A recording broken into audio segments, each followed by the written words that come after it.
I assume from the conversation I was looking at my phone while I was not driving, was just say that it sounds like maybe bringing Rod in and having you explain who you are really might work Right. better. But I don't know if you guys already discussed that. Yeah, we already talked about how we just want to have a All right. regular conversation. Like we Got it. think in real time, we think in public, and so this is I where like it's it. at. This is a Daughter Podcast where dads come to talk, think, and thrive with your hosts, Oscar and Blandon. Our mission is to cultivate a community of strong, mindful, and present fathers. We want to curate honest conversations with all men, but especially those who have the honor of raising daughters. Hey, everyone. Welcome back to the Daughter Podcast. I'm Oscar here, not in my normal side, traveling a little bit. We'll discuss that as we go. Blandon is on his normal side over in Houston. How you doing, man? Man, I'm doing outstanding. Again, another lovely Sunday. This weekend, I am single dadding it a lot actually. My wife is on a business trip, and so me and the girls are spending some quality time, and we had a great Sunday together. So we did all the things, we ran around, we ate, we played. Now I am ready for this guest co-host, I want to say, because I don't want to call it an interview because we've already talked and we've gotten to know each other. So I just want to invite him in. He is another multi-talented, multi-hyphenate guest that we have here. A father that wears so many hats: coach, motivator, podcaster, entrepreneur. I could just go on and on, but I'm going to let our guest co-host, Mr. Rod Richard, introduce himself. Hey, Rod, how you doing, man? I'm doing good, man. I'm flattered that I got so many hyphens just now. Look, I'm just a willing vessel, right? I'm trying to do a little bit of everything with the little bit of time that I got, that I'm blessed with. And so, yeah, I do coach. I have a business. I work with students. I work with athletes. I work with fathers. Most importantly, though, I'm a husband and a father. There we go. So those are my two main hyphens, right? Like those are the ones that matter most to me. Everything else is just playing the background to those two things. I think I missed also one hyphen on there, Rod, and it's one that we actually both share, and that is Pop Hunter, Pop Collector, right? Look at his pop collection back there. I'm impressed, bro. I have mine set up in the other room. My wife won't let me have it out in front of company because, it's not your regular decor. But yeah, me and Rod, we're talking offline. We both have extensive pop collections. We've been hunting for a while, haven't we, sir? Yes. And this is just some of them. This is what looks good aesthetically in here. Because originally they were all like the whole wall, right? But then I had to soundproof it, so I was like, I got to sacrifice some people. Y'all got to go. Exactly. So there's a box that has them in there because, like my wife was like, those are not going in my living room. Like, what are you thinking right now? Like, And I'm like, do you understand how much some of these are worth? They deserve to be in the living room. Like, it deserves to be out in public. I gotta ask though, who did you have to sacrifice? You might bury yourself on this one. Oh man, you know what? I can't even think about who it is right now or what it was that I put away. I know I put away some of the more valuable ones because my daughters come in here and mess around a little bit, and they are not as careful when they come in because my head is pretty close to the ceiling, right? So it's not a big room. So when they come in here, it's elbows and like they're all over the place. So I had to put away some of the more coveted ones. There we go. These just like, when I'm in here by myself, I turn around and like just funny ones like Florida Stanley from The Office. That just that gets me every time. Reminds me of a good episode. You know what I mean? Yeah. Well, I don't collect. What you guys call them? Pops? Yes. Funko Pops. Yes, sir. Uh-huh. But we do have, all three of us, something in common, and that's being daughtered.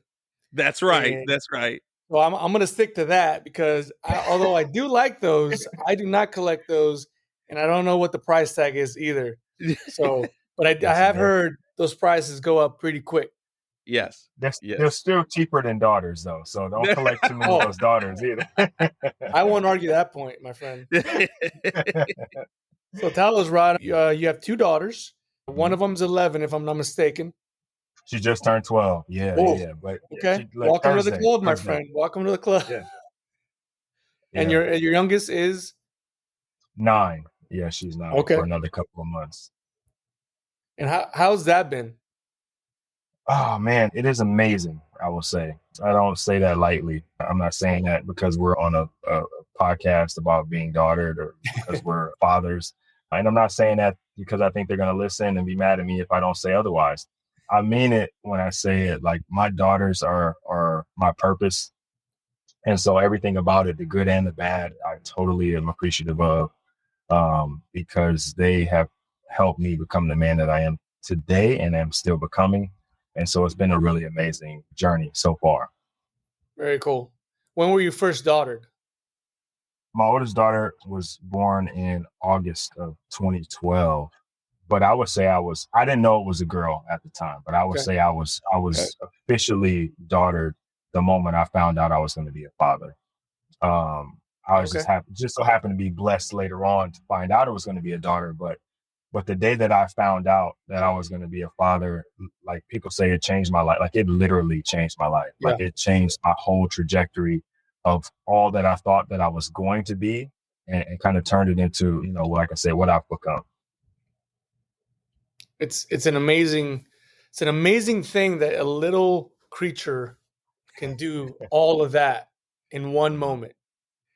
Yeah, it's funny. My wife and I, we went out to a friend's birthday party last night, and on the way home, we're just having conversation because we get time together. It's what we do. We just talk, and we were talking about how our daughter made us both better husband and wife. Like, yeah, because we had been together. Well, we've been together 26 years at this point. But at the time that we had my daughter, we had, I guess it was like maybe, I don't know, 10 years or so, 11 years.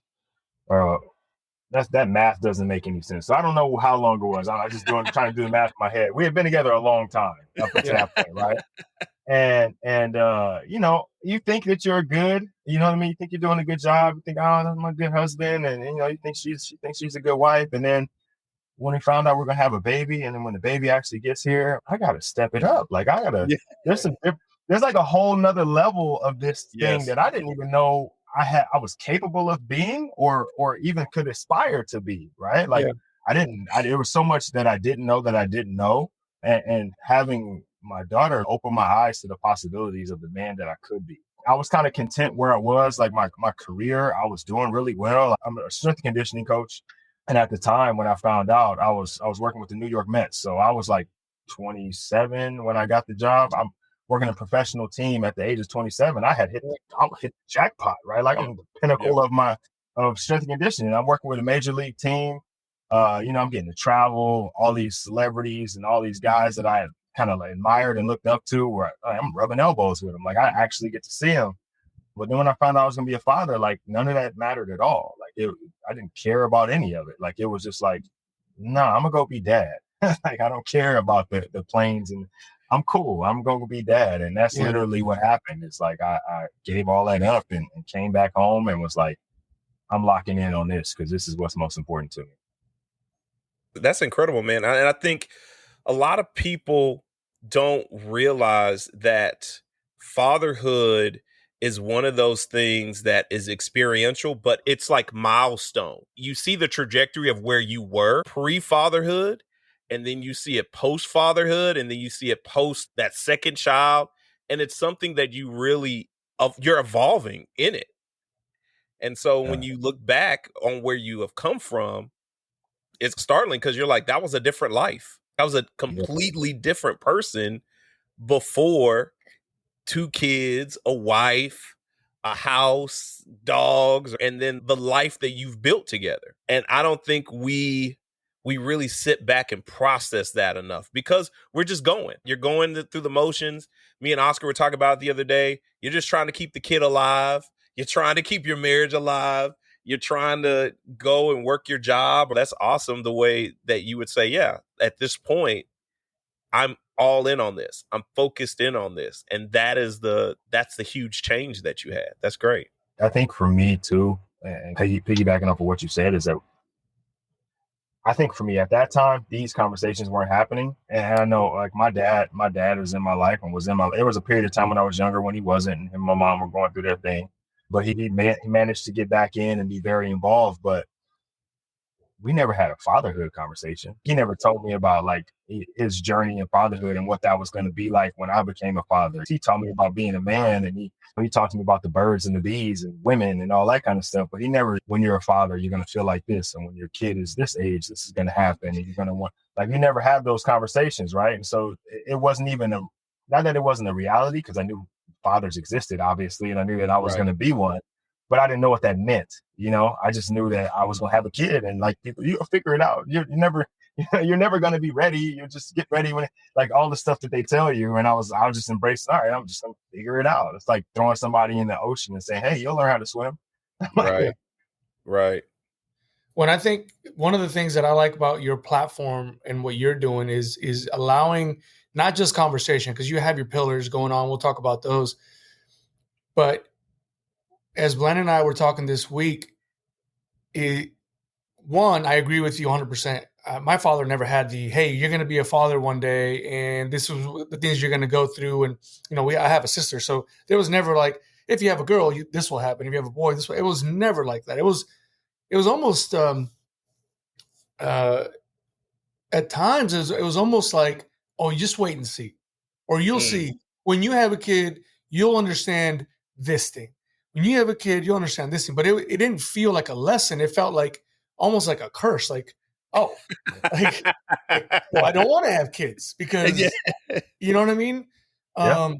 So that was one thing. So yeah, I 100% agree with you on that.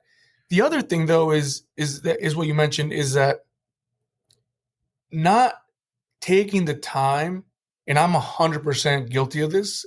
We just talked about this week.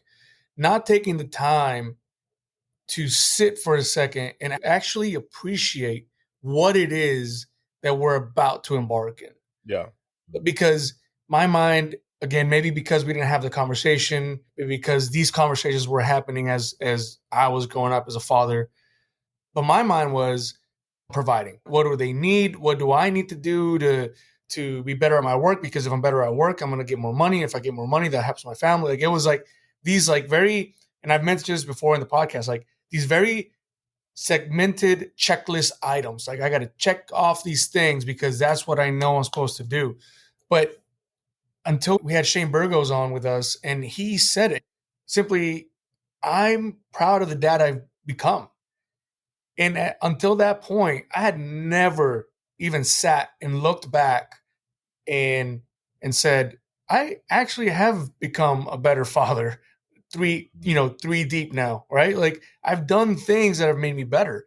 I think what your platform is doing in having the pillars and having these conversations is allowing that time to create retrospection so that we can sit there and be like, oh man, yeah. Like Landon said, we were completely different people. Yes. And now if you truly sit back and just stare at one of your kids, you're like, who am I right now? Like, how did this, and it's not a bad thing, not in a negative. No, I mean, I guess you could take that negatively too, but in a positive way. And I did this week after Blandon and I talked. It was just sitting there staring at one of my daughters, my middle girl, and just looking at her and like she's not only alive, she's thriving, she's doing these things. And I'm like, who did that for you? It's not me. You know what I mean? Uh-huh. I know exactly what you mean. And I think that's one of the things, or a couple of things from what you said, right, is I think the one thing that we have all learned as men is that when you become a father or a husband and you take on that leadership role, is that you have to provide. I think that's like, no matter who you are, that's what you've heard your whole life. It's like, a man provides. And I actually posted something about this the other day from Breaking Bad, right? And it's like, what is a man? A man provides. And we hear that all the time. And so we do it. And that's the one thing we can take solace in, because we don't know what the heck else to do. So I'm just going to provide, and I'm going to go work. And when I go work, if I do a good job, they reward me. So I work more because I feel really good about that. And if I make more money than I give to my family, like I'm doing that really, really well. And so we generally lock in on that because that's the one thing we feel comforted in, because that's the one thing we understand. But there's so many other parts to it. There's so many other things that are important when you become a father, when you become the leader of a household. But that's the one thing I think, because we don't have enough of these conversations that we lock in on. And so I try to, as much as I can, because I'm not going to tell you not to provide, because that is your responsibility. Yeah, You are going to have to be a provider, but provision is not always monetary. Provision is also emotional.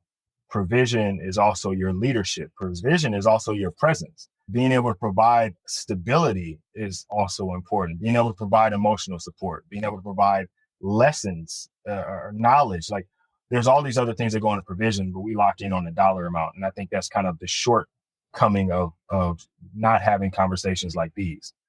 The other thing is, when you realize that you're more than providing, just as the man in the house, you're more than providing, and you sit down on it and you're retrospective and you're like, hey, I just, I came into this thing and I was just going to get a good job with some good benefits. And I was going, at the end of the day, I was going to retire. And then next thing you know, you're like, dang, I had a good cry with my kid earlier. And, she had a meltdown and I got down on the floor and like, we had a conversation. Like, this ain't what I didn't know I was going to be that guy. I thought I was going to be because I said so, do as I say, I thought that's the type of person I was going to be. And immediately when I became daughter, I was like, I got to be so much more than that. Yeah. Like, I have to be more than that, like, because I'm the only guy in the house. Yeah. I've got to expand, man. I've got to grow into these other versions of myself, these other possibilities. Like, it's not in some off universe or like another dimension. Like, I'm in real time having to be other versions of myself in order to be all of myself for them. And it took for me to have my daughter to realize that, and that in itself helped, like I said, helped in my marriage, because as far as emotions go, let my wife tell it. And she used to say this to me in high school, and I thought it was funny. She was like, I don't have emotions. Like, you're either happy or you're mad, and that's it. And I lived like that for a really long time until I had my daughter. And it was like, I can't just be happy and mad. Like, I've got to have something else. And it's just been amazing. Speaking of that something else, man, I like the fact that you have boiled down your values to these 4. So even though your wife birthed your children for you, but you birthed this business, right? This community, this forfeit fatherhood is yours. And you have these 4 pillars: faith, family, fitness, finance. All of those are important, I think, for men. And being able to balance yourself and mature in all of those is extremely important. But my question for you, tell us which one you think is the most important, because I know which one is the most important for me in those 4. I'll do 2 things. I'll tell you how I got to those 4. Yeah. And then I'll tell you which one I think is the most important. Okay. Gotcha. And I'll also say it also depends on where you are in your life. Okay. So I got to those 4 because listen, no disrespect to the complicated brothers out there, but we are very simple. And as I was like kind of working through stuff, it was like, all right, these 10, and you gotta try to find something catchy, like the 10 facts of 10 things. Like, dude, 10 was too many. 7 was still too many. I'm like, well, I need like, okay, 1, 2, 3. If it gets more than the number of fingers I got on one hand, I'm gonna forget one of them. So I need 4 things that I can really focus on that are gonna make a difference in my life. Am I aligned spiritually? So is my faith aligned, right? Am I taking care of business in that regard? Because I am the spiritual leader of my family. So is my faith in line? Am I aligned with my creator in the way that I need to be so that I can pass that on to my children? Fitness. I'm obviously a strength and conditioning coach, so fitness fits in there anyway, but I love being a father. And the only way for me to be a father for longer is to take care of my health. I've always said, even before I had kids, I've always wanted to be like the old grandfather at the Christmas party with the big chair and all the little kids around me. And I'm telling them lies about how I used to walk uphill in the snow 5 miles. You know what I mean? Like, I've always seen that as like somewhere down the line, the end of my life. And the only way for me to get there is if I take care of my health. Because if I don't, I'm going to be 50 and be gone. And then my kids are going to mourn me, as opposed to like their grandkids and their, you know what I mean? You get what I'm saying? Yeah. So like, fitness is extremely important. Family, your father, family's got to be important to you. I think that's a no brainer in there. And then finances, these kids are expensive, man. They're expensive. Not only are they expensive, but the long-term look at it is if I'm not financially savvy, if I lack financial literacy, then they are too, because they're going to get their money. They're going to get their money habits from me. Like I got my money habits from my parents. My dad is very, very responsible with money. My mom is not so much, because they split up and I lived with my mom. When I got on my own, I was not very responsible with money. Like I had no real concept of how to handle money the way that I should. And I had to learn the hard way. So I don't want that for my kids. And so for me, I have to be financially savvy. And along the way, I need to teach them those lessons. So as I'm learning, they're learning, right? Like they have their own, accounts and all that stuff, because I want them to learn. I'm teaching them the right ways. And I think that's really important. So now that I've got those 4 things, if I focus on those 4 things and make sure that they are all aligned and they understand, as my family, these 4 things as well, we can all kind of get on the same page. What's most important is the first one. It is my faith, because that's going to, my steps are guided, right? I am who I am. I'm a Christian. I'm a believer in Jesus Christ. But I know everybody has different religions, right? Everybody has different beliefs. And I'm not here to push you in one way or the other. I can only live the way that I live and hope that it is a shining light to someone. I'm not a missionary. I'm not an apostle. I am just a man who's trying to live in alignment with the beliefs that he believes. But I think that really guides how you lead your family. Your spiritual beliefs, your morals, your values are all in the same vein. And so in order for me to be the man that I need to be for my family, it's going to come from that, right? Like if I didn't have those set of beliefs, then I would parent them a different way, or maybe I'd be different in my wife, or I would be different in my family. But I think that leads the way for me. I think it's the most important. Now, the reason I say it depends on where you are in your life is because at different moments, different things are going to be more important.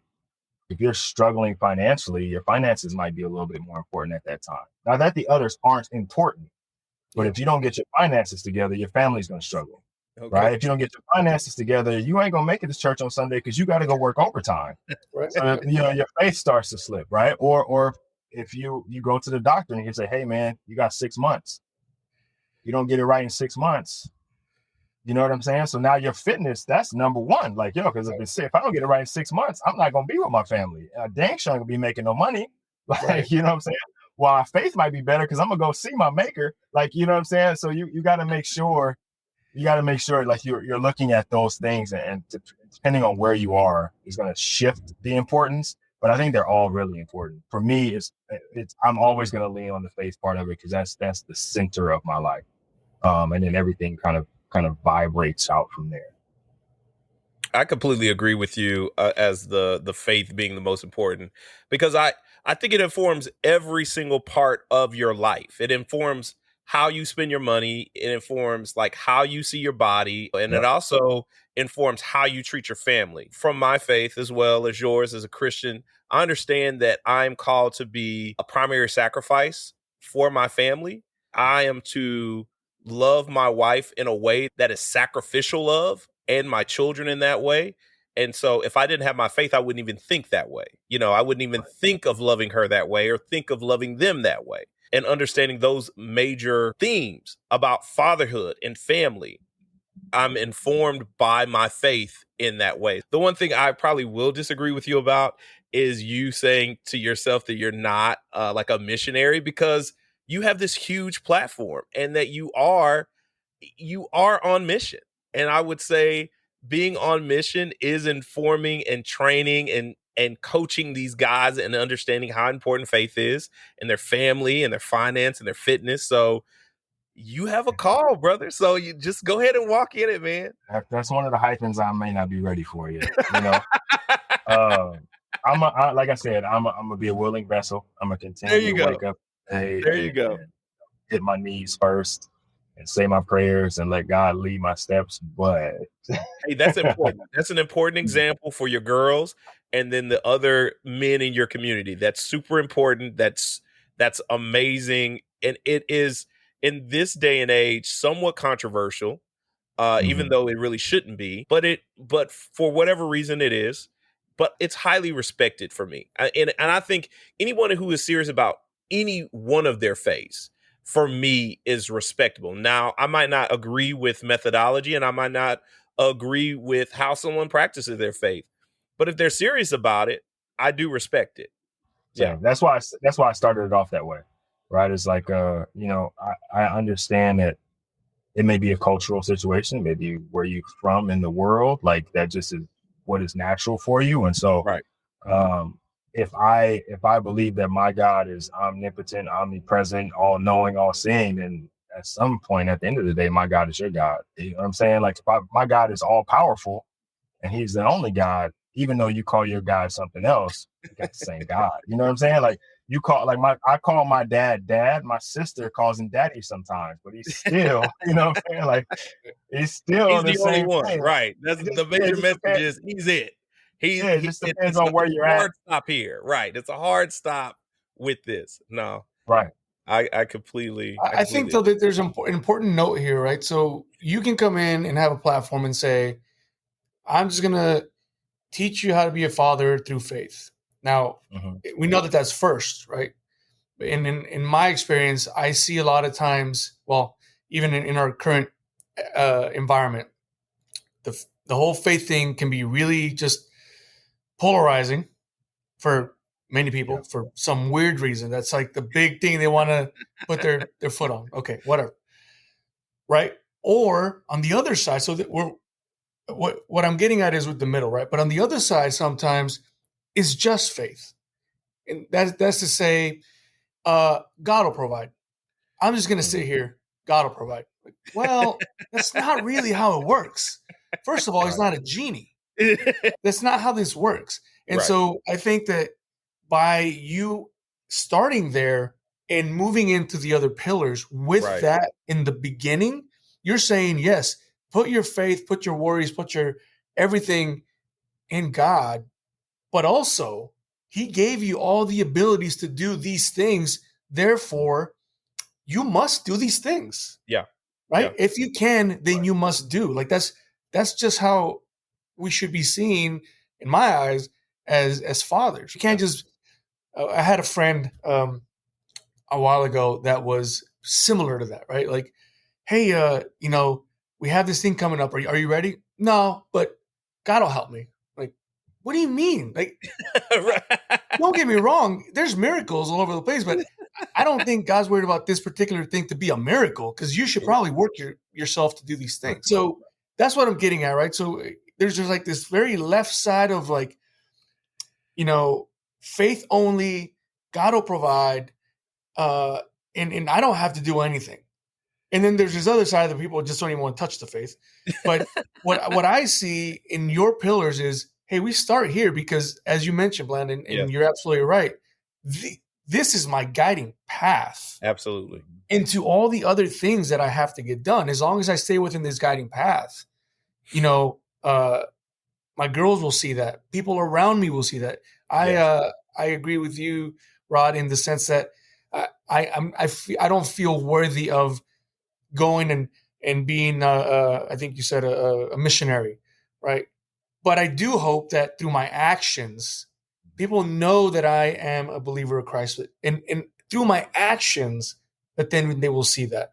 And so, and that can be taken in many different ways for many people, and I'm sure you both can agree, it's a work in progress. Like there's right. I mean, I have the signs on my back, like, hey, work in progress, sorry for the mess, or whatever that sign says, right?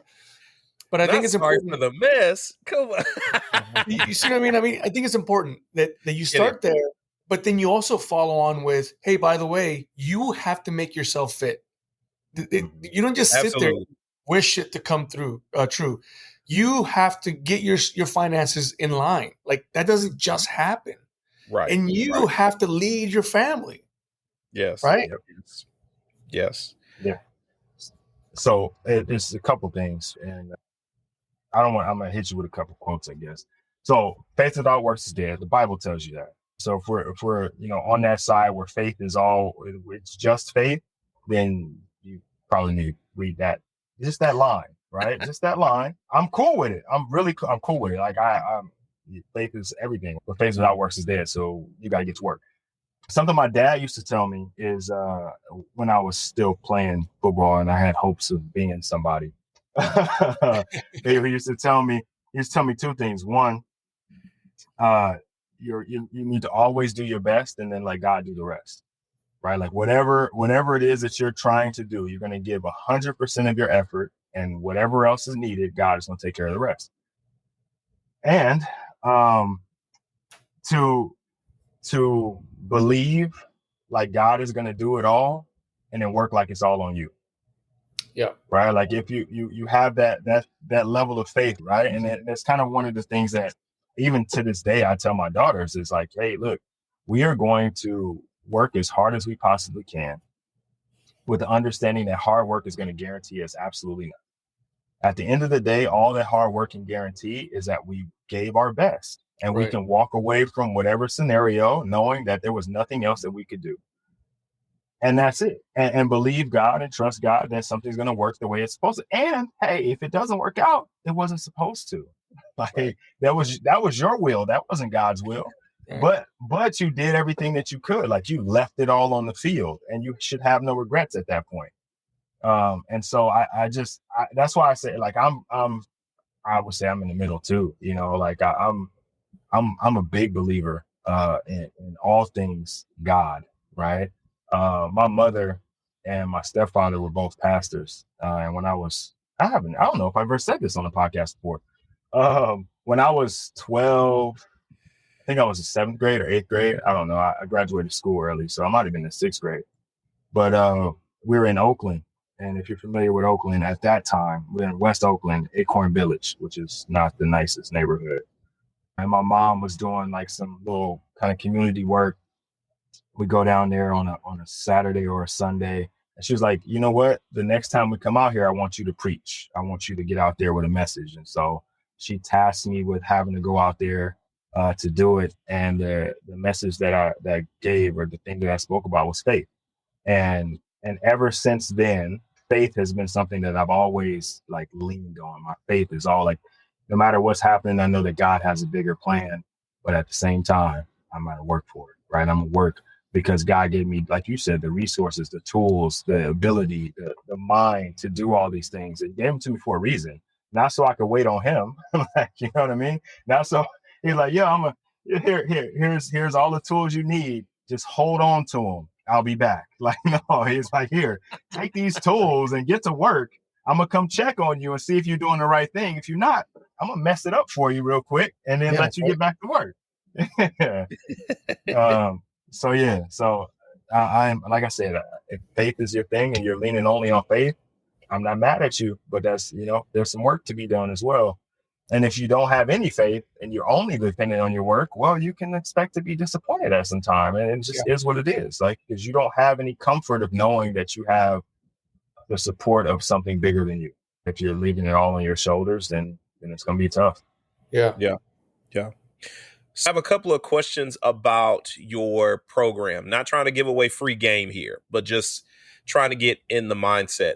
How receptive are men to the coaching process as far as coaching through this kind of fatherhood, planning, getting into their business kind of thing? Because Oscar is one of my friends and he is tight-lipped, private-lived. Like, it's amazing I can get him on camera and talk about this quite frequently. But a lot of my friends are very private. Right. Mm-hmm. And so even us having conversations like this always surprise me. They for whatever reason, they always come as a shock. So I can just imagine coaching total strangers and getting into their intimate business about how they feel about their health and fitness and their finances. Finances is just a taboo issue in general. And then faith and family, So how receptive are they? And then what obstacles do you overcome to get to the breakthroughs? Yeah, what's funny is those are like the things we're not supposed to talk about, like religion and politics and finance, right? Like always the things you're not supposed to talk about. And I think we've heard that enough and we've lived that enough that we are really guarded with those things, right? And as men, we're not supposed to be vulnerable because vulnerability is seen as a weakness. So we're really, really closed off to that. But I think what you find is once you've committed yourself to a process, guys are really, really open. And okay. I would say, I think 50 Cent might have coined it, and he's talking about Ja Rule. He's talking about you're Pop-Tart. You're soft in the middle. A lot of guys are really hard exteriors because we have to be, because the world doesn't allow us to be anything other than that. The world doesn't give us space to share those other parts of us. When we get in a circle like this, and we're on a Zoom call or we're in a one-to-one meeting, and guys are like dying to share something with somebody because they have no other they have no other outlets. Yeah. They have nowhere else where they can be vulnerable and honest. Like they have to. If somebody asks them what's going on, and like most guys say, "Oh, I'm good, right, everything's great." Like, I'm struggling big time. Like just barely keeping your head above water. Like just sucking for air. Like just trying to stay alive. And when you finally have an opportunity to share that with someone, I think that's the first breakthrough.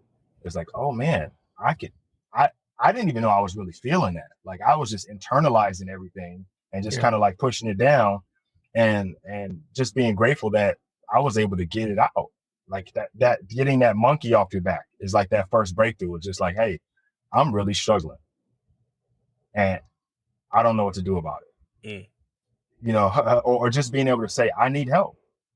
Yeah. Because how often, other than when we need to move, or, you know, we got a piano or something that we got to, you know, how often we at the gym and we want to max out, we don't really ever ask for help. Like I still struggle asking for help. You know what I mean? Like I got it. No, I promise you, I got it. I'm gonna figure it out. Like I'm a figure it out guy. Yeah, no worries. I'll figure it out. Yep. But being able to have somewhere where you can say, or someone where you can say, hey, I'm struggling with this. I need help. I think it's probably the first breakthrough. And then after that, the loads get lighter. The situations may get heavier, but it gets easier to be like, yo, I'm struggling with this too, man. And you're not judging me? Oh, okay. Yeah. Oh, yeah. Then this happened and that happened. And then I'm like, whoa, slow down. Like, right. Let's get one of these done at a time. But I think that is the first barrier. And I think when guys, you know, decide that they're going to work with me or decide they're going to join the community, they've kind of already accepted that they need help. Got it. Even though they may be skeptical, right? And I'm not gonna say it. So guys will come in and be really skeptical because we should be like, we're just guarded, right? It's not our fault. We don't know. We don't know about y'all yet. Like I'm gonna come in, I'm gonna sit and watch this Zoom meeting, and I'm like, I don't know. Something wrong with those guys. You know, well, to be fair too, when you get that guy that's like forthcoming with everything, you instantly like that's suspect. Like what? What's your deal, bro? Like, I mean, I'm just being honest. Like it just my walls go up. I'm like, I don't know if we can be friends. Like I don't know. I don't know that your walls come down. That's what I'm saying. My walls come down all the time.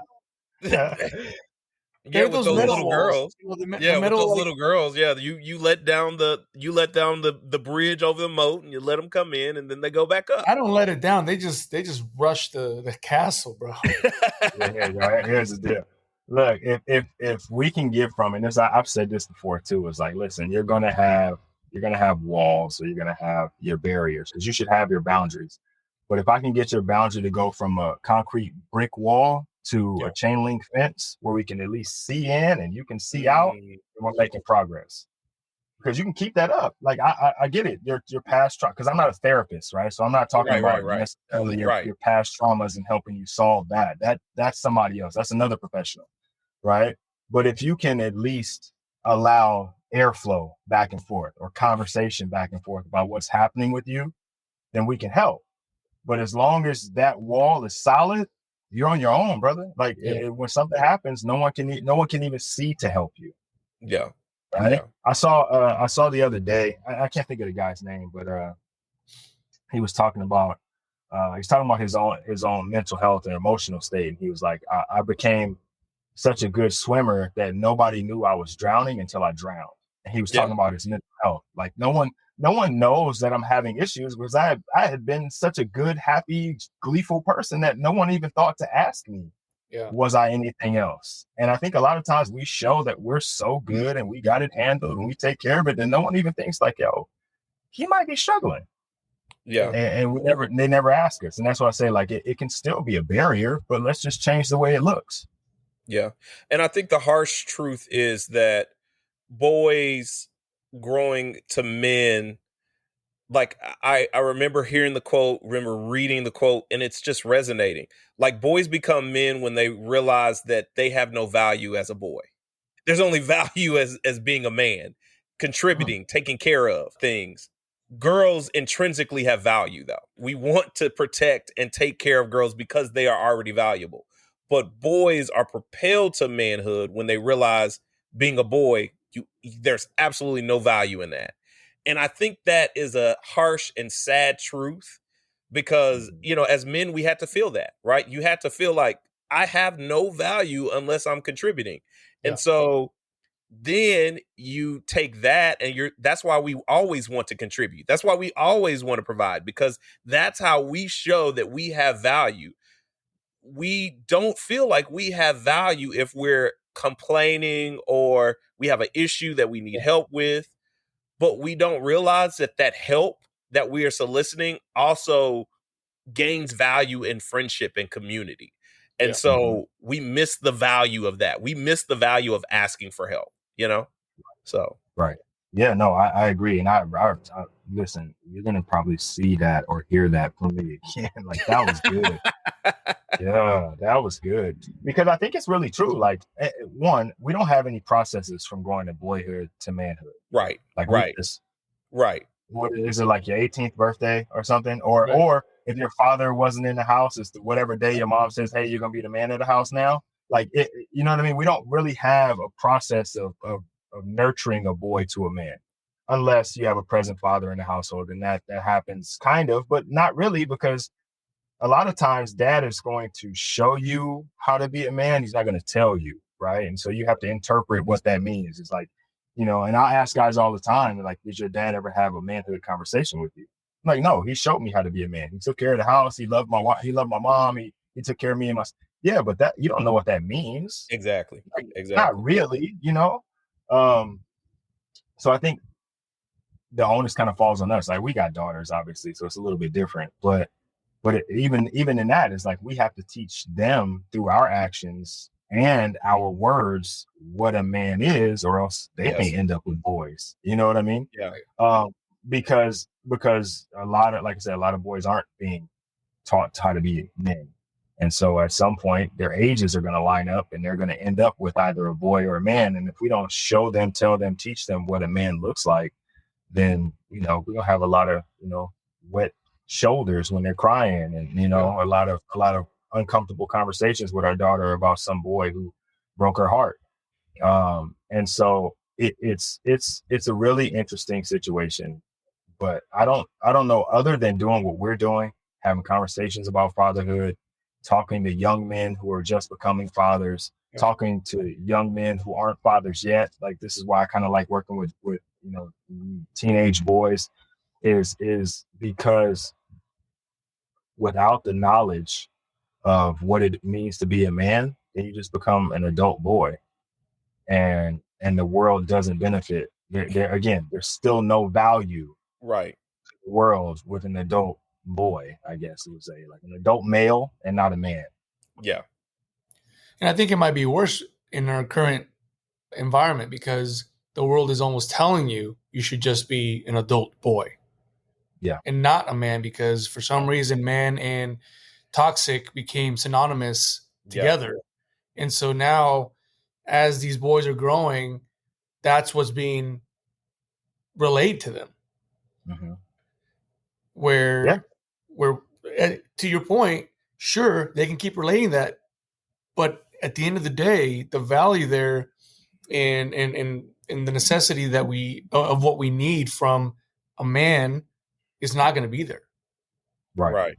And so, to your other point about our daughters, sure, we have daughters, and I think it's important for us to talk through exactly what you said to our daughters, so that they can also find that man when it comes time, and they're looking for these things, not just the outer shell, right? Just like you said, I can watch my pops do his thing, and he provided, and he made sure we had food on the table, and he worked himself to, half dead all the time. And I'm like, oh, that's what I'm supposed to be doing. But we never had that conversation, right? Like, there was never that conversation of what's going on behind all of that, because I just see this, right? And now we're just living it, right? So now in these conversations, and this is why for me it's been so almost therapeutic to be here with Blandon and then to have our guests on, because we can talk through these things, and it just almost rewinds the reel for me back into one specific time in my life where I'm like, oh, I could have probably done this better. I could have done this better. Had I had that knowledge before, how much better would I be for my daughters? Right. Yeah. And it's something that let me see if I can make this analogy and see if it hits. And this might be good, it might be bad. You guys can delete it if you don't like it. So my phone, right? And my phone, right? It is, I'm an Android guy. So if people see this, if you're judging me already, listen, just let it go, and let's just ride with. Okay, let's just ride. We're gonna lose all our listeners. They're all gone. Let's wait. Okay, just wait. So the phone, right, is it's glass, it's plastic, it's got all the little pieces on the inside, right? It has some value, right?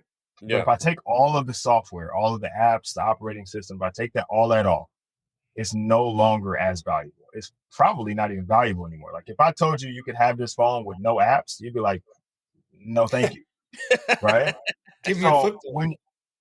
Right? So when you're an adult boy, you're just the phone, no software, no apps, no camera, nothing. The software is what makes this thing valuable, right? When I talk about fathers showing us how they fathered, right, and just kind of being a father to us, they were giving us the hardware. Yeah, you gotta be this size. You gotta have a screen. It's got to be a camera, right? There's battery life in there. There's certain little gadgets and microchips that you have to have.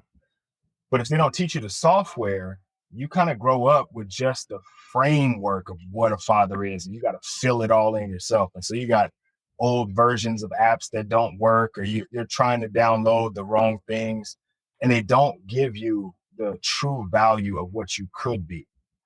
And then I think we do that, and we okay, I'm gonna try this and I'm try that, and then we lock in on it. Like my dad was this way, and he treated us this way, and so we run with that. But it's an old version of software, and if we don't update our software, like we talked about earlier, being reflective, we don't look back at, okay, if I was a great father when my daughter was 3, but she's 9, I can no longer be that version of the father because she's a 9-year-old. That 3-year-old dad is different. I've got to upgrade my software. And I've got to continue to upgrade my software if I want my phone to stay valuable.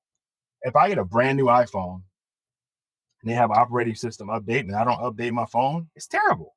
Yeah. Like it's just, you know what I mean? Like I don't have an iPhone. I've never had one. Well, I had one at one point for work. I didn't like it. I don't have it. Oh my gosh. But you guys get what I'm saying though, right? Like I get what you're saying. I get what you're saying. Once the upgrade comes up and you don't upgrade, you're like a dinosaur, right? Right. You're dead in the water. Yeah. So for us, we for those of us that had a father that was present, he gave you the hardware. It's up to you, and he probably should have shared it with you, but that is what it is, right? It's up to you to keep your software updated. It's up to you to put the right apps on there. It's up to you to understand the needs of the user, which is your family, your wife, your kids. They are using that phone, and if you don't have the right apps on there at the right time, then they're going to go find it somewhere else. Yeah. That reminds me of this story that I heard, and I was like, man, this is exactly this fatherhood conversation. And it was this little boy asked his dad, it was Christmas time, and the dad just put 3 logs in the fireplace. And the little boy's like, Dad, why are you only putting 3 logs in the fireplace? Fireplace is huge. It's going to burn. Those 3 logs are going to burn out. And he's like, well, that's what my dad did. He only put 3 logs in the fireplace. And so then the little boy asked the grandfather, like, why did you only put like 3 logs in the fireplace? And he's like, well, that's what my dad did, And so then they finally get to the great grandfather who's still alive. And they ask him, hey, Pops, why did you only put 3 logs in the fireplace? And he was like, well, we didn't have a big fireplace back then. It could only hold 3 logs, right? And so that's why we only put 3 logs in there. But that's the same thing. We're doing the same thing that fathers are doing or other men that we saw in our lives without an explanation on why they did it. They only did that because of what they had.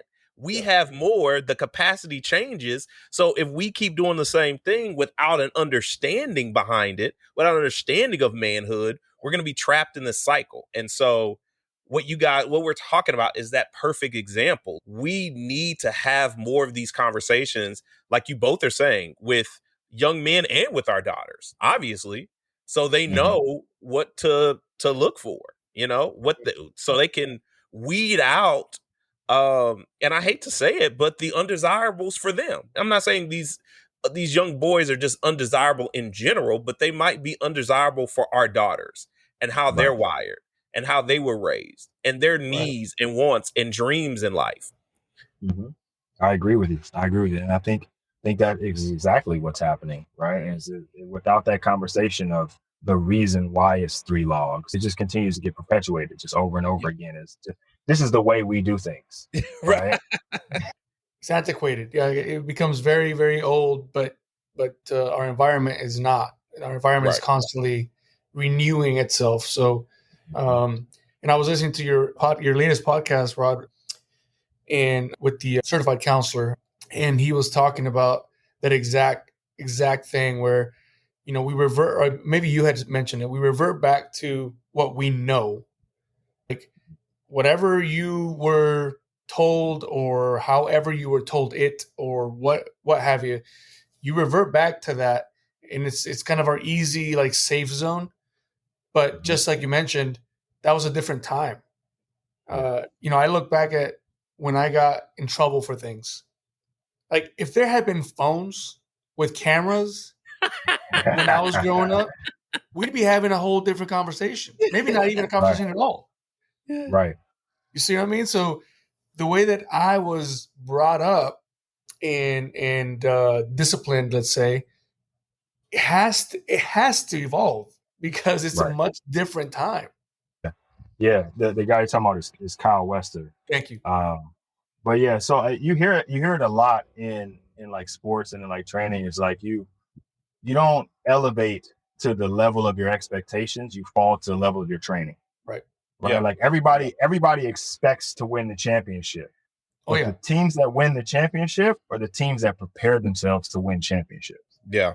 Right. And the same thing happens in every field, right? Like whatever level of training you have is what you're going to fall back to. Like miracles happen for sure. Like lightning strikes and you might, you might fall into a windfall, but more often than not, you're going to end up right where you've prepared yourself for. Absolutely. We've joked about this before, right? You have that, we all have that friend that's like, if I had to, I'd fight. Really? Yeah.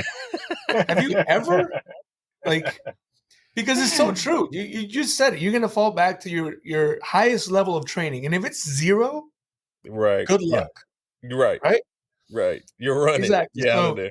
But it's for me, it's a very usable analogy because I can fall back to how I was disciplined and raised, the way that I was brought up. I can fall back to that, but it doesn't move the needle forward with my daughters. I don't think.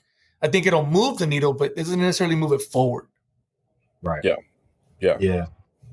And I think too, I think my parents did the best that they could with what they had, the resources that were given to them. And the level of understanding of parenthood or whatever, like the culture was or society was at that time. I think they did an amazing job. Yeah. But there are still things that they did, and I'm like, I'm never going to do that with my kids. Yeah. Like, it's just never going to happen.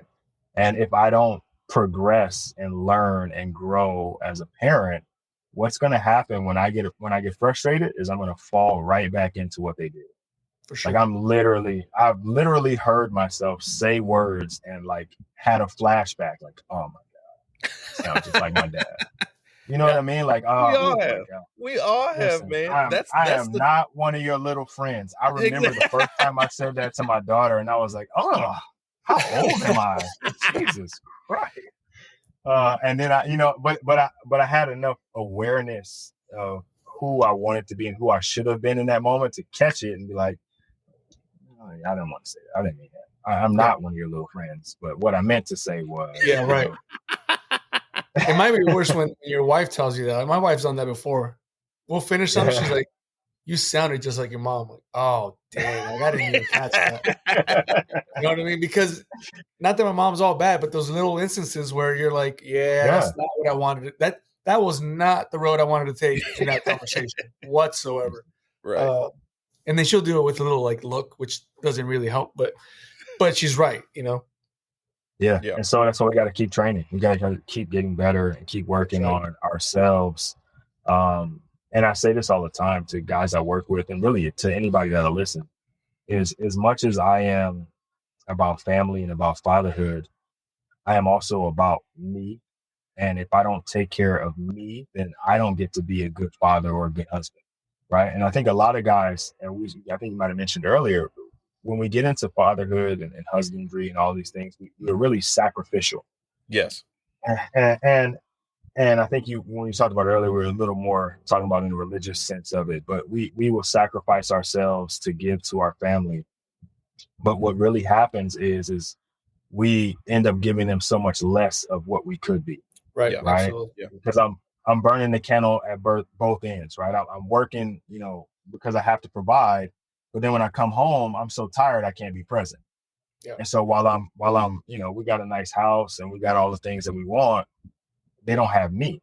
Yeah. Because I'm not physically able to do the things that I want to do. Like my kids want to go outside and play, and I'm not in the shape to go play. Right. Or I can. We go to the park, and I'm gonna push you a few times, but Daddy's got to go sit down. Like you got to go figure it out on your own. Yeah. And maybe that's good because you learned how to swing, but I would much rather be playing with you and chase you up the slide. You know what I mean? But I can't because I'm not taking care of me. And I think that happens a whole lot more than we like to admit. And we pat ourselves on the back for it. We wear it as a badge of honor, is that we're sacrificing ourselves for our children. But the reality is you're sacrificing the relationship with your children too. Yep. Because there is an opportunity for so much more if you can give them all of you as well. Well, and you're also, by doing that, you're also teaching them that it's not important to take care of themselves. That's such a crucial thing that you said it right now, and I can tell you 100%. Blandon could probably back me up on this. These last few weeks for me have been insanely busy, and before I would easily pat myself on the back to say, "Oh, I gave it all at work, and then I came home and gave my family the rest of it. I didn't work out, but it's okay. It's just for them." But now I'm at the point where if I'm not taking care of myself, I can see myself not being the father that I want to be, the husband that I want to be, which I'm not saying it's more important, but it feels many times like it is extremely important for me to first and foremost be a better husband so that my daughters are seeing that. And then through that, be a good father to them. And so when I don't get a workout in, my wife will just be like, you know what? Just go get a workout in. Like she'll just tell me. And I appreciate her so much for that, because there's times where I'm in that mindset of, well, I can't. Like I didn't work out in the morning for whatever reason. I work. Now I want to be with the girls. But she'll tell me, she'll say, yeah, but you're sucking at being with the girls right now because you're not here. Right. And sure enough, I'll go get a 30-minute workout in, come back, and I'm a whole different person. Yeah. Yeah. And so it's very, for me, I think in my lifestyle, it's very apparent to me when I am not taking care of myself, because I feel it with my kids. Mm-hmm. Right. But to your point, it's easy to almost not just pat ourselves on the back, but use it as a crutch. Like, no, I didn't work out because I'm going to be with my kids. Right. Almost like it's their fault. Right. Right. And it's not. And we've joked about this before about blaming like the kids when I'm gone, like, oh, well, why are you gone? Well, don't you like your toys? Like, it's not their fault. Right. Right. But it's easy. It's so easy to creep over to that line and say, well, I'm doing this for you, so technically it's because of you. And that's not, right. At least that's not how I feel about it. Right. No, I agree with you. We've joked about it, and we both agree that it's a little whack. If you have to blame your kids for, hey, do you like to eat? It's like, okay, come on now. Yeah. But we've all done it. We You're tired. Oh no, I have. I know I've definitely Your done it. brain's tired. Your kid's asking you why this, why that, and then you're just like, that's how you finish the conversation. Or like I've been gone a lot, so my youngest will be like, well, why do you have to go? I'm like, well, I can't not buy you the dolls, and I need to come to work to buy you the dolls. Right. And then I'll stop. Yeah. I'm like, well, it's not her fault. Like, she didn't make me go do this. Right? I mean, let's face it, she didn't even choose to be here, right? So it's not how it works. But no, again, the way that you work this, you start with faith. You put fitness in there because it's just such a crucial, and such an important part of not just like being good for that day, but man, I follow you all the way through that vision of like being 50 and not being able to go play with the kids, being, 40. I've seen some 40-year-olds that are not having it. I'm like, dude, like you can have a heart attack. Like you can be gone in an instant. So no, for sure, that whole thing. But I did want to ask you, you coach fathers across the board. I say specialize in daughters because that's what our platform is. We're here as daughtered fathers, but we have conversations with all fathers. In fact, as we started this, I just find myself talking to whoever has kids, and we're just talking through some of these things. But it is easier for me, at least, when they're like, "Oh yeah, I have daughters." I'm like, "I have daughters too. Let's talk." Right? So we'll start having these conversations, and it may be easier because they're strangers. It may be easier because I'm like, I won't see this dude ever again. Like, what if I say whatever? Right? What would you say is like your biggest takeaway from everything that you've been doing? So as you've been coaching, because you're getting something back inevitably from them, you're getting something back. So what is your biggest takeaway as you're coaching these fathers through the 4 pillars, through maybe just one pillar because they were focused on one specific thing? What's the biggest takeaway for you so far in the work that you've been doing? There's a couple things. I know that a lot of guys that I work with, not all, but a good number of guys that I work with didn't get to experience sonship. And what I mean by that is that everyone, no matter who you are, at some point in your life have to be fathered. That father doesn't have to be biological. It doesn't even have to be a father. It just has to be someone who can guide and lead you in a way that helps you go through the process of becoming, right? A football coach fathers you. A pastor might father you. And you could have your father still around, right? But a father figure like that helps you. He's like an assistant coach to your dad. You know what I mean? So I get a lot of fulfillment for kind of filling that role. I just love being a father. Let me just say that, right? Like I said, when I found out I was going to be a father, I knew that I found my purpose. And so I father my daughters all out. But then I also get the opportunity to, in those situations where I'm working with guys, I don't want to say I'm their father. Like it's a really weird, it feels weird to say it that way, but to help like guide and mentor and lead. Yeah. And obviously it's not the same as I do with my daughters because these are adult men, but that is exciting for me. It's fun. It's fulfilling. Like it gives me a different kind of joy than like just talking to some guy on the street about it. Right. You know what I mean? The other thing is, and honestly, like I like I said, I worked with the Mets for a little bit, and that's cool, upper to top level of working with professional athletes, but you're really just kind of babysitting because they've already achieved everything that they need to achieve, right? Like they're gonna get like 0.5% better because of me. You know what I mean? Right.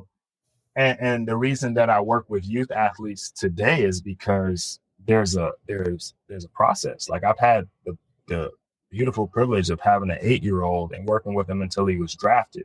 Like to be a part of that process, the progress and see that growth. And I'm playing a very small part in it, but that growth and that process is like everything for me, right? So that's one part of it. the other part, and I've said this before, and if guys have heard me talk about it, it's funny, but it's also serious, is that if I don't help other fathers be better fathers, then their children grow up in a world that my children grow up in. Right. Yeah. Yeah. And then my daughters have to go out into a world with other, not children now, I guess they're going to be adults at that point, but they haven't been fathered properly, quote unquote. And so now my kids have to live in, after all the hard work that I've done being their father, now I send them out into the world and they got to deal with other people who weren't fathered in a similar fashion, or at least, like, not that my way is right. Like, everybody's going to father their children in different ways because your scenarios and situations are different, but like with the same kind of value and principles and like the ideas of the importance of fatherhood. Like, if I don't do my part outside of fathering my children, but if I do my part in my community, in my neighborhood, in my city, my state, and social media now, of trying to help other men be better men, then my kids have to go live in the world with their kids. And I don't know what's going to happen. Like, I can't predict it. Yeah, I can't control it, but I'd rather try to put my kids in the best possible position. So I'm doing that in my house, but then I understand I have to do it outside my house. And so, business aside, it's just trying to help the world be a better place, to be completely honest. And that sounds like a pipe dream, you know what I mean? Like, wishing for world peace, or, like no one's going to be hungry when I grow up kind of thing, but this is the only way that I've found that I can do that. Right. Like on a bigger scale than just like my circle of friends. You know what I mean? Yeah. That's what's in it for me. That's awesome. I think in that we definitely assimilate to that, because that's, I like that you are influencing, your daughter, but now you're influencing young men out there as well. And those are the young men, as you mentioned, that will meet your daughters at some point, or may meet your daughters at some point. But aside from that, you are mentoring bigger than just your circle. And I know when Blandon and I started doing daughter podcast, that was kind of it. Like, hey, how do we reach out? How do we just put a little bit of good into the world somewhere, right? Just a little bit. And I think you said it very eloquently and precisely. And then that is that you have a responsibility for that. Yeah. Yeah. And I think you hit on something like really tremendous, which is that the realization that a lot of men aren't used to being fathered, that they didn't get through the sonship process. They just kind of went immediately into being someone else's father. Mm-hmm. And I know that was my experience. My father was not a part of my life, even though him and my mother were married for almost 20 years. After they divorced, it was just like, he went and began fathering someone else's children. And then I was kind of left to pick up the pieces. And so then going in and then becoming a man myself, having to kind of figure out what that looked like. And then a Christian man having to figure out what that looked like. I felt like I was behind the curve. So I can understand that issue of not feeling fathered, right? You don't know what accountability looks like. You don't know when someone is really trying to help and coach you and counsel you through something. You might think they're just trying to be nosy and get in your business and this, that, and the other. And then one other important thing that boys need is they need someone else who has matured to call out the man in them and call them higher, than what they're currently doing. And so I think that's tremendous and really important for you to do with fathers, to like say, hey, you are no longer thinking of yourself. Now I'm calling the father out of you. And, that's what you're really doing, is calling them higher to a higher calling, which is outside themselves. Outside, of course, taking care of themselves is important for that. But now you have to think, of this other person, this other life, this other soul that is in the world now. Mm-hmm. And that is more important than you, Right. Yeah. Yeah. I think when we talk about sonship, I think sonship gives you the space to mature. And a lot of us miss that. we just kind of become a man. We don't get the opportunity to mature into a man. And then we're given these responsibilities or these titles. Like we find a girl and we fall in love, and then we propose, and now we're married, and now we're a husband. Right. You know what I mean? Like, and it's like, right. Okay, all right, cool. Now I'm responsible for you. Like, yeah, all right. I don't know what that's like, but let's do it. And then for a lot of us, very shortly after, or if not sometime in the mix, we become fathers. Yeah. And we're taking the two biggest transitions in a man's life and we're pushing them together. And we're like, all right, let's hope this works, And it's these huge transitions in men's lives where we see the most trauma, where we see the most problems. Like if we talk about marriages, for example, we know marriages in this country aren't super successful. But if you think about most marriages, that within the first year, you move in together. It's the first time you're splitting finances. It's a tough time. You're learning more about this person because you've been dating their representative. Now you're really actually learning who they are. Yes. You know what I mean? Like you're really figuring out who they are. And this is in the first year. And then, within 9 months, you got a kid, and having kids is difficult. So like marriage is not necessarily in those first few years, very like, we're honeymooners. Not really. Not really. It's like one of the toughest times in a guy's life. And if you haven't had the opportunity to mature leading up to that, you are definitely sledding uphill, like no doubt. Yeah. And those two things are probably the two of the heaviest things that any man is going to encounter. So they push you down, and guys just struggle. And if we're lucky enough to struggle through it, we hope that things get better on the other side, but that's not always the case. And so that's why it's really important for me, especially when I'm working with younger guys. It's like, hey, look, listen, it's going to be tough. There's going to be a lot of really tough situations, and we're going to prepare for that.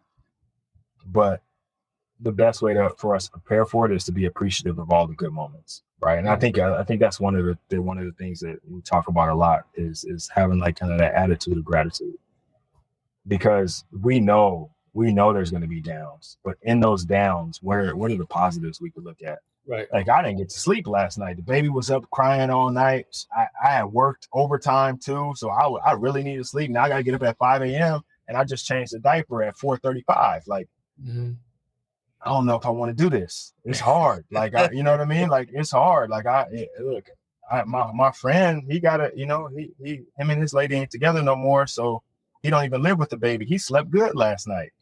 Like that, it started looking good to you. Like, oh man, like, oh, well, he had a good life. But that's not the case, man. Nobody really wants that. Like, I can almost guarantee that all of when I'm talking to young guys that are listening, all of your single friends don't want to be single. Like, just trust me. Like all of the fun it seems like they're having. Well, it's ugly out there right now, man. The dating world is ugly. You don't want that. Oof. You don't want that. Oof. Fight through it, my man. Fight through it. Well, Rod, man, we can't tell you how much we. Hey, Rod, man, tell us where we can find you in the social media side of the house. Yeah, so it's easiest and probably where I'm most active is on Instagram.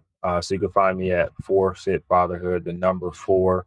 So if you want to get in touch with me, you can get in touch with me on Instagram. And believe it or not, I am still the one to answer all of the messages. I still comment. I still, there are more messages now, so it takes me a little longer than it used to. But I will get back to you. I will answer your question. If you want to get a little bit, it's a little more urgent, you probably reach me through email. Again, 4Fit Fatherhood, the number 4, fitfatherhood@gmail.com. Those are the two best ways to get in touch with me if you want to reach out. And then once you do, we can wrap it up and kind of figure out if we want to get, into deeper conversation. I can give you some other ways. All right. And is that how is that the process to get to the coaching as well? Yeah. That's the easiest way. Very good. Blandon, you got anything else for Rod and for our listeners? Yeah, man. I just wanted to thank Rod for coming on here, sharing those gems of wisdom, the encouragement to just keep going, and knowing that we're having this conversation. Like other girl dads are having these conversations. They're out in the world. They're helping other men like truly reach their potential. in life, in husbandry, in fatherhood, and that we even have a community amongst the people who are developing communities. So I think that's an amazing thing. Rod, will you let me know what pop you're looking for next? I'll be on the lookout for you. I'll hunt it for you, man, and then I'll send it your way. Okay? Oh But yeah, man. thank you. Okay, we'll do. Yeah, We'll thank you do. for Well, coming you on. know what? Yeah, there's one that I was looking for. Actually, Jimi Hendrix. I've Jimi been looking Hendrix. for. No, bro, that's vaulted. That's vaulted, bro. So okay. Uh, Okay. okay. All right. All That right. means it's We'll just gonna be see. harder for me We'll to see. get, but Yeah, yeah, yeah, I'm yeah. looking for it. Yeah, yeah, yeah. If I run across it, I'll let you know. Okay. All right. All right. Well, Rod, again, can't thank you enough for your time, for the wisdom you brought in. Greatly appreciate you. For everyone out there, as far as us, the Daughter Podcast, send anything you have to conversations@daughterpodcast.com. You can go to www.daughterpodcast.com and you can find all the episodes, all of the platforms where the episodes are published, as well as all of our social media on there. I'm Oscar here on the not so much regular side, but traveling. Blandon over in Houston and Rod over in California. See you guys on the next one.